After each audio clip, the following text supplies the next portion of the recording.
India's number 1 varicose veins hospitals ఐబీసీను సంప్రదించండి. మీ నొప్పి లేని ప్రయాణాన్ని ప్రారంభించండి.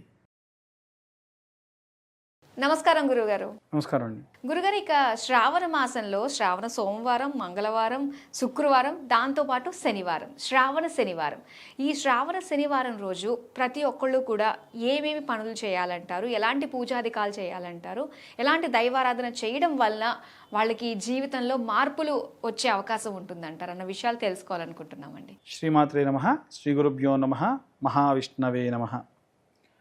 మనకి శ్రావణ మాసంలో విశేషంగా ఇప్పటి వరకు మనకి శ్రావణ సోమవారం గురించి, శ్రావణ మంగళవారం గురించి, శ్రావణ శుక్రవారం గురించి తెలుసుకున్నాం. ఇంకా ప్రత్యేకమైనటువంటి రోజు ఏమిటంటే శ్రావణ శనివారము అని అంటారు. అయితే ఈ శ్రావణ మాసంలో వచ్చేటువంటి శనివారాలు మనము ఏమేమి చేయగలం అని అంటే మనందరికీ గుర్తొచ్చేది శనివారం అంటే వెంకటేశ్వర స్వామి, ఆయన యొక్క నామస్మరణ, చాంటింగ్ అంటారు కదా.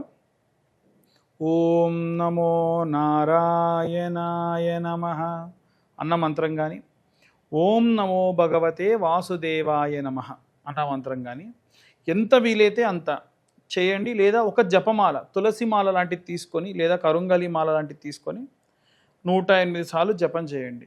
మనం ఏ మంత్రం జపం చేసినా చేతిలో నీళ్లు తీసుకొని, చేతిలో ఇలా చెయ్యిలా పెట్టేసి నీళ్ళు ఇలా పోసుకొని తత్సత్ బ్రహ్మార్పణమస్తు అని వదిలిపెట్టేస్తే ఆ వదిలిపెట్టిన నీళ్ళే మీరు తీర్థంగా స్వీకరించవచ్చు. ఒకటి. అయితే వీటితో పాటు విష్ణు సహస్రనామ పారాయణం చేయాలి.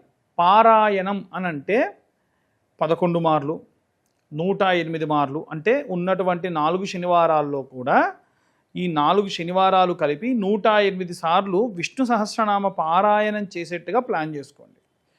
అది మీ కుటుంబం అంతా కలిసి కానీ, మీ కమ్యూనిటీలో కానీ, మీరు ఎక్కడన్నా ఇవాళ రేపు ఏంటంటే మనం అంతా కూడా హై రేజ్డ్ అపార్ట్మెంట్స్లో, కమ్యూనిటీస్లో ఉన్నాం. ఎవరికి వాళ్ళు చిన్న చిన్న గ్రూప్స్ లాగా ఫామ్ అవుతున్నారు, డివోషనల్గా మీటింగ్స్ పెట్టుకుంటున్నారు. మంచి గొప్ప విషయం ఇది. కాబట్టి ఇలాంటి సమయంలో అందరూ కలిసి ఈ యొక్క విష్ణు సహస్రనామ పారాయణము, విష్ణునామ సంకీర్తనము, స్వామివారికి సంబంధించినటువంటి భజన, గోవింద హే కృష్ణ గోవింద హరే మురారే అన్న మంత్రము, ఓం క్లీం కృష్ణాయ వాసుదేవాయ హరయే పరమాత్మనే ప్రణత క్లేశనాశాయ గోవిందాయ నమో నమః. ఎంత బాగుంది చూడండి ఈ మంత్రం. ఇలా ఈ మంత్రం ఎక్కువ వద్దు, అంతమంతో కలవలేం. 11 సార్లు కనీసం రోజు చదువుకోవచ్చు. మనం పెద్ద పెద్ద బీజాక్షర మంత్రాలు చదవాల్సిన పని లేదు. ఈ మంత్రం రోజు 11 సార్లు చదువుకొని వెళ్తే ఏమవుతుందంటే మనకు ఒక ఆరా అనేది క్రియేట్ అవుతుంది, పాజిటివిటీ.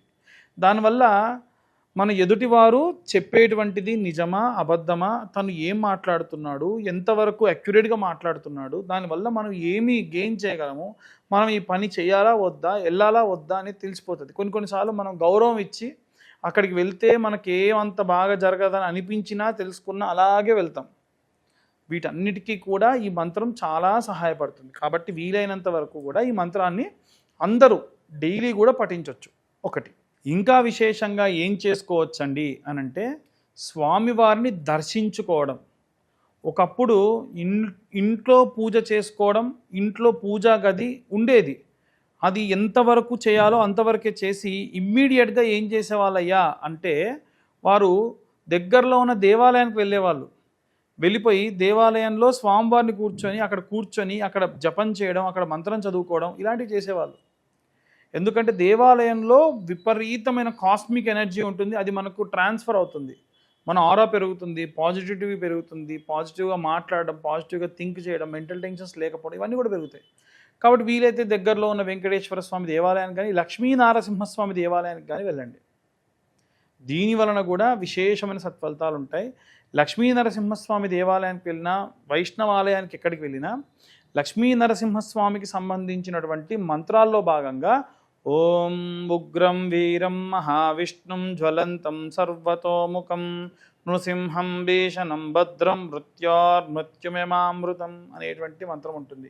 ఈ మంత్రాన్ని చదవచ్చు. మన ఇస్కాన్ వాళ్ళు యూట్యూబ్లో ఒక మంత్రం ఉందండి. ఓం నమో భగవతే నరసింహాయ నమస్తే జస్తే జసే ఆవిరావిర్భవాం వజ్రణక వజ్రదంష్ట కర్మాశయాన్ గ్రంథయ గ్రంథయ ఓం గ్రస ఓం. ఎంత బాగుంది చూడండి వింటుంటే. కాబట్టి ఇలాంటి మంత్రం ఏదైనా ఉంటే కూడా మీరు ఆ మంత్రాన్ని యూట్యూబ్లో నుంచి డౌన్లోడ్ చేసుకొని కానీ యూట్యూబ్ త్రూ కానీ వినండి. మనం అంత చదవగలేకపోవచ్చు, 4 సార్లు 10 సార్లు 20 సార్లు వింటే చదవగలం. మనం పూజా గదిలో కూర్చొని రోజు మనం అనుష్ఠానం చేసుకునేటప్పుడు ఏం చేయాలి? ఈ మంత్రాలు చదువుకుంటే సరిపోతుంది. అలా ప్రత్యేకంగా శ్రావణ మాసంలో ఉన్న శనివారాలన్నీ కూడా ఈ విధంగా మనం పూజాది క్రతువులన్నీ కూడా ఆచరించవచ్చు. అయితే వెంకటేశ్వర స్వామి వ్యాపారానికి అధిపతి కాబట్టి ఈ యొక్క శ్రావణ శనివారంతో పాటు ఏదైనా ఒక బుధవారం గనక వీలైతే స్వామివారికి ప్రత్యేకంగా ఎవరైతే వ్యాపారం చేసుకుంటూ ఉన్నారో వారు చింతపండుతో తయారు చేసినటువంటి పులిహోర నైవేద్యం చేయించండి. దాన్ని భోగం అంటారు. ఎక్కువ మొత్తంలో 1 కేజీ 2 కేజీలు వండిస్తే దాన్ని భోగము అంటారు. కాబట్టి ఇలా ఈ యొక్క భోగం అంటే ఈ యొక్క నైవేద్యం చేయించి వీలైతే మీరే పంచండి, ఇంకా మంచి సత్ఫలితాలు పొందవచ్చు. ఇలా చేయడం వల్ల మీకు ఎన్నో సత్ఫలితాలు పొందవచ్చు. వీటితో పాటుగా ఇంకా కూడా మాకేవైనా సరే విపరీతమైన ఇబ్బందులు ఉన్నాయి, మేము తప్పులు ఏం చేయలేదు, మమ్మల్ని తీసుకెళ్ళిపోయి అందులో ఇరికించేశారు, మా ప్రమేయం లేకుండా మమ్మల్ని చాలా బాధ పెట్టారు, మేము ఎందుకు ఇంత కష్టపడుతున్నామో మాకే తెలియట్లేదు అనేటువంటి వారి ఇంట కూడా సమస్యలు చాలా ఉన్నాయి.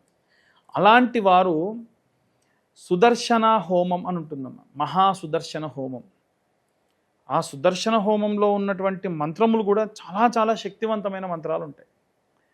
అలా స్వామివారికి ఉదాహరణకు స్వామివారికి మొట్టమొదలు ప్రారంభమయ్యేటువంటి మంత్రమే ఓం క్లీం కృష్ణాయ గోవిందాయ గోపీజన వల్లభాయ పరాయ పరమ పురుషాయ పరమాత్మనే పరమంత్ర పరయంత్ర పరతంత్ర పరకృత్య విచ్ఛేదనాం.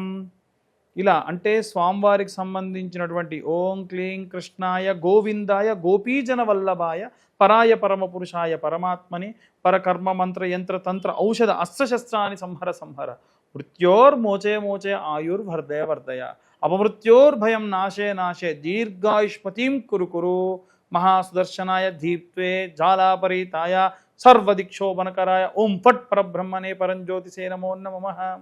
చూడండి, పరయంత్ర పరమంత్ర పరతంత్ర పర ఔషధ విచ్ఛేదనాయ అంటే ఏదైనా మీకు ఔషధ రూపంలో ఏమైనా మీకు ఏమైనా ప్రయోగం జరిగినా, ఏవైనా సరే పరమంత్ర అంటే చెప్పకూడని మంత్రం ద్వారా వామాచార పద్ధతిలో మీకు ఏదైనా ప్రయోగం జరిపినా, ఏవైనా సరే పరయంత్ర ఇయ్యకూడని యంత్రాలు ఏమైనా మీ డాబా పైన వేసి మీకు ఏం తెలుసు? మీకు ఇంట్లోకి వచ్చేటువంటి వాటర్ బాటిల్ అతనితో ఒక రోజు మాట్లాడి ఏదో కలిపి తెస్తే మీకు ఏం తెలుసు? ఇలా ఏవైనా చేసి ఉండొచ్చుగా. అలా చేసినటువంటి ఎన్నో దోషములు పోవుటకై మహాసుదర్శన యాగం సహాయపడుతుంది.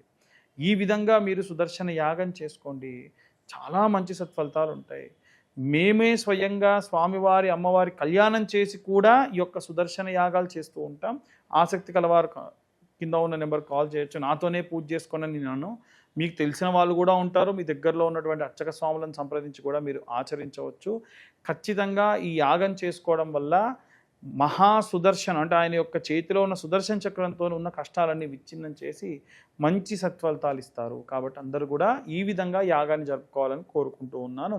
ఈ విధంగా శ్రావణ మాసంలో వచ్చే శనివారాల్లో మీరు కనుక ఈ శనివారాల్లో ఈ యొక్క యాగములు ఏవైనా నిర్వహించుకుంటే చాలా మంచిది. శ్రావణ శనివారానికి సంబంధించి ఆసక్తికరమైన విషయాలు తెలియజేసినందుకు ధన్యవాదాలు గురుగారు. ధన్యవాదాలండి.